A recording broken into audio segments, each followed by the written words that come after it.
আমি আসলে কোত্থেকে কথা শুরু করব, কোত্থেকে শেষ করব আসলে জানি না। এই শিবচরের মাটিতে দাঁড়িয়ে কথা বললে ভিতরে এক অন্যরকম শক্তি আমার ভিতরে অনুভব হয়।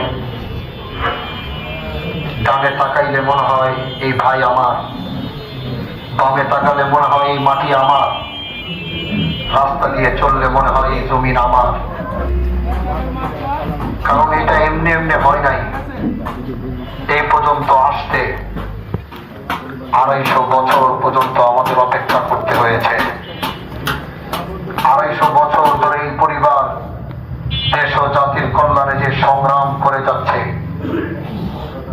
সেই সংগ্রামের ধারাবাহিকতায় আজ আপনাদের হানজালা আপনাদের সামনে দাঁড়িয়েছে।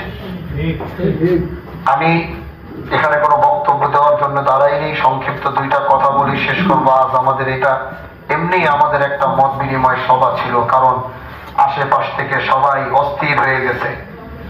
সবার ফোন মেসেজ বিভিন্ন জায়গা থেকে। কারণ আমার মনে হয় গোটা বাংলাদেশে আমি একজন প্রার্থী যে নির্বাচনের সবচেয়ে অল্প সময় পেয়েছি প্রচারণার জন্য। কারণ যেদিন তফসিলের শেষ দিন তার 2 ঘন্টা আগে আমার মনোনয়নপত্র জমা হয়েছে। তো আমি সবচেয়ে অল্প সময় পেয়েছি। কিন্তু আমি সবসময় সবাইকে একটা কথা বলি, আমি সবাইকে একটি কথা সবসময় বলি যে আমি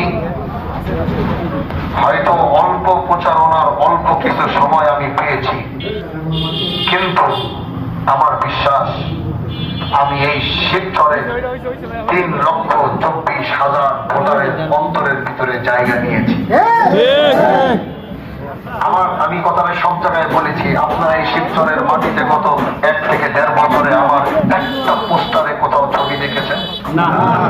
কোন অটোর পিছনে আমার নাম দেখেছেন? কোন গাছে আমার ব্যানার দেখেছেন? কোন খাম্বায় আমার ব্যানার দেখেছেন? কোন সরকারি জায়গায় দেয়ালে আমার পোস্টার দেখেছেন?